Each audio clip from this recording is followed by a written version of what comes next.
ladies and gentlemen, members of the jury, members of the Roll the Tape film crew. Well, Terence Crawford and a few other professional boxers had some tweets referring to Jaron Ennis, affectionately known as Boots. Terence Crawford said some encouraging words to Jaron Ennis. And I'm going to read those words. And I quote, "At Jaron Ennis, I didn't see the fight, but I heard about it. Stay focused and keep working on your craft. Every night is not going to be the same. Never get too comfortable in this game.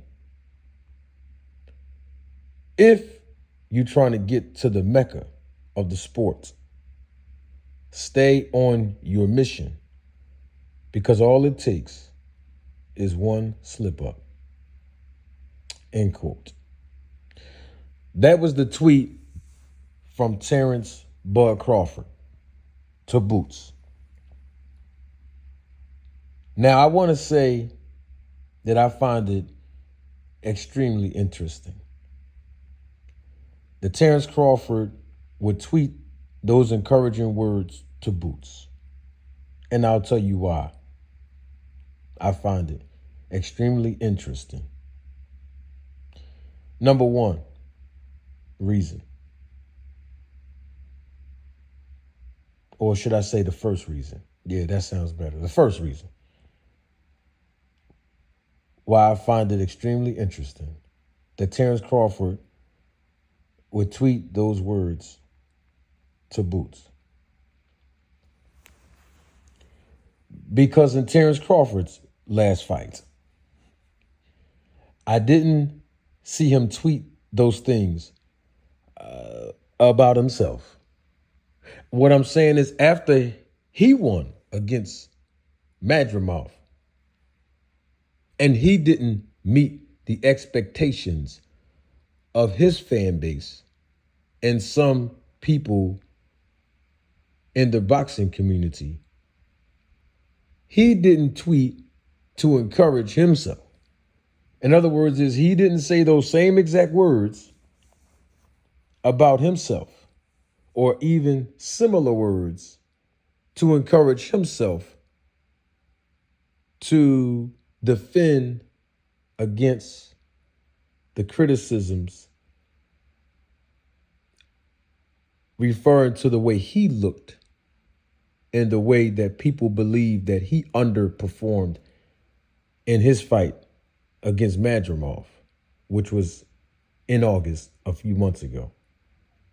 Second reason why I find it extremely interesting that Terence Crawford would say those words to Boots is because we know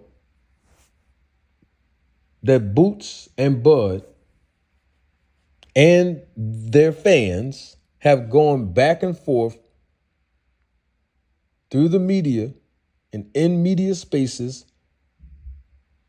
and indirectly and even directly on a FaceTime on multiple platforms. The FaceTime happened on one platform,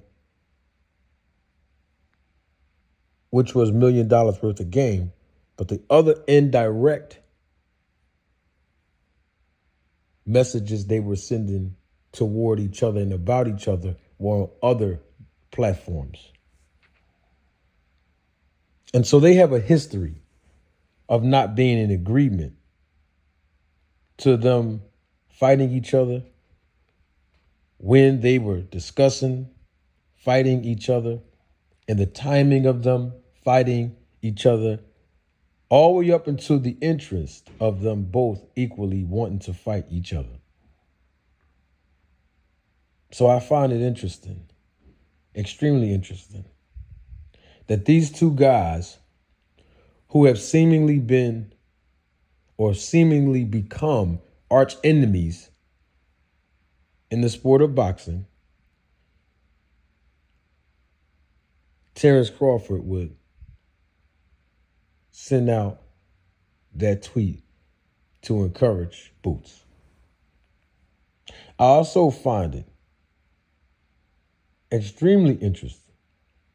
Reason number 3, that I find it extremely interesting that Terence Crawford would send out that tweet, those messages, that form of encouragement through the tweet to Boots. I find it extremely interesting. Third reason, because people thought that Boots underperformed when he fought Karen the first time. You remember that? That was the fight that Boots fought Karen on the undercard of Tank Davis versus Hector Garcia. And I don't recall Bud Crawford putting a tweet out there to encourage Boots. Because Boots, for the first time in his career, suffered immediate but impactful criticism from a lot of people in the boxing community, including some of Boots' own fans and a lot of Boots' detractors. And I didn't see or even hear about a tweet that Crawford was encouraging Boots. I mean, because let's face it, when this happens for the first time in a boxer's career, the fighter, the boxer, would need a lot of support to regain confidence, especially from their own fan base. But if other people who represent the boxing community, who have experience, would come alongside of a young, up-and-coming potential world champion and provide support and encouragement, is necessary. And I didn't see Terence Crawford, the veteran, do that then when Boots was going through this the first time. Interesting reason, number 4. So the fourth reason that I find it extremely interesting that Bud would tweet this to Boots is because of the things that Bud actually said. The man said, first sentence,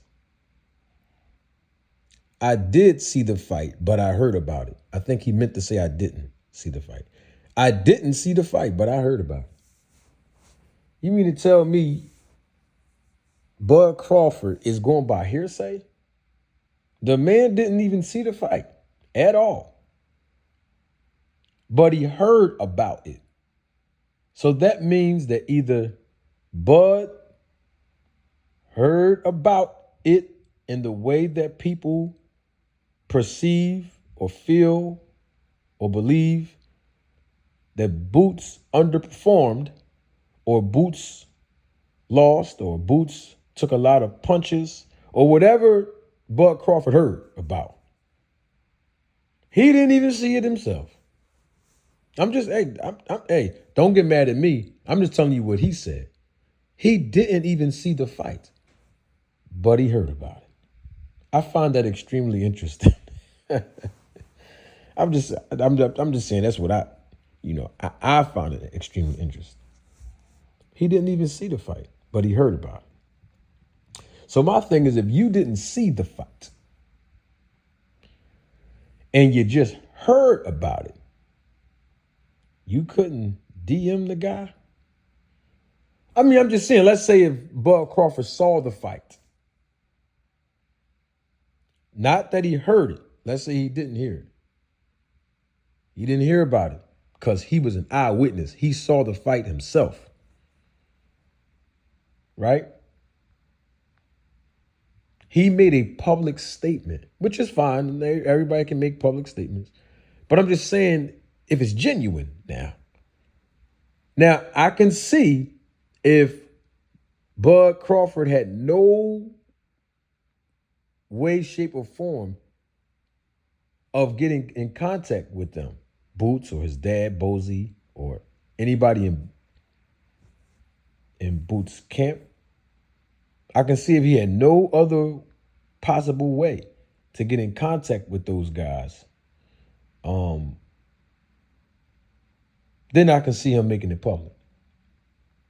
But he actually has several people he can go to, including Boots himself and even Bozy, his father, to send Boots some encouraging words. Because, if he would have saw the fight,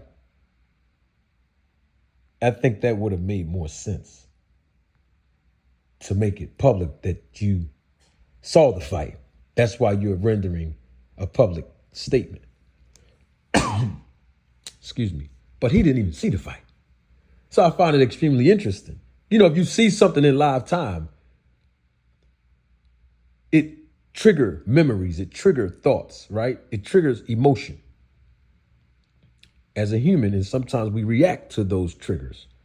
So I can see if Bud Crawford saw the fight in live time, and then it triggered a feeling or an emotion or a memory of him having that experience, right? Where he can empathize with Boots, and then the reaction sends his next move into, let me reach out to this young champion. Let me reach out to this young man. That would seem like that would be like, more natural. But the fact he never even saw it, and he just heard about it, he still had to make a public comment about it. I found that extremely interesting. That's just me. I just found that interesting. And then my interesting fifth reason of why I thought that the tweet was extremely interesting is because of what Terence Crawford said again in the tweet. He said, never get too comfortable in this game if you're trying to get to the mecca of the sport. I think everybody knows that Boots is trying to get to the mecca of the sport because Boots himself and his father have constantly stated publicly that their objective and agenda is to unify all the titles at 147 pounds. And if that can't be done because of fighters not wanting to compete against Boots, they're going to move up to 154 pounds and compete there because of legacy. Those are Boots and Mr. Bozy's words. So Terence Crawford is well aware of the fact that Boots is trying to get to the mecca of the sport, since we all know that Boots pursued and never turned down a fight versus Terence Crawford. And Terence Crawford is obviously implying that he reached the mecca of the sport, right? And he did. He has reached the mecca of the sport. Terence Crawford did. But Terence Crawford is aware that Boots, who was trying to fight him, obviously is trying to reach the mecca of the sport, right? So by Terence Crawford already knowing that, why would he use the word if you're trying to reach the mecca of the sport? If. So because of those 5 reasons, I believe that Terence Crawford, and we've seen him do this in previous tweets, so we have to look at his patterns of behavior in the past, that Terence Crawford was being sarcastic. I mean, like he has always been, which is nothing wrong with it. I don't find anything wrong with him being sarcastic. He's a grown man. It's a public forum. You can say whatever you want on your space or your platform or your social media account. But it just seemed like Terence Crawford was being sarcastic. I mean, think about all of the other tweets Terence Crawford put out there. You remember you remember that tweet where he talked about the testing and not testing positive and, not using banned substances. Remember all that controversy surrounding what he actually said? I'm not going to go into it because it's not relative to this video, but it is relative to my point of Terence Crawford's behavior pattern of being sarcastic. I'm juicing now and different things of that nature. So I think he was definitely trying to throw shots at Boots. And I think that he basically was indicating, I'm at the mecca of the sport and you tried to get where I am. And apparently you couldn't stop and knock out Karen. So you definitely ain't ready for me. And I told you before you wasn't ready for me. And this is a message for the world to know. Since you looked the way you looked in your performance, they need to know you are not ready for me either. But take this right here, this little game I'm going to give you. And then by the time you figure out how to adjust to the game I'm going to give you, I'm going to be going already anyway. Deuces. That's the impression I got when I read those words from Crawford's tweet. And hey, those are my 5 reasons of why I found it extremely interesting that, you know what, I'm doing way too much talking. Don't take my word for it. Roll the tape.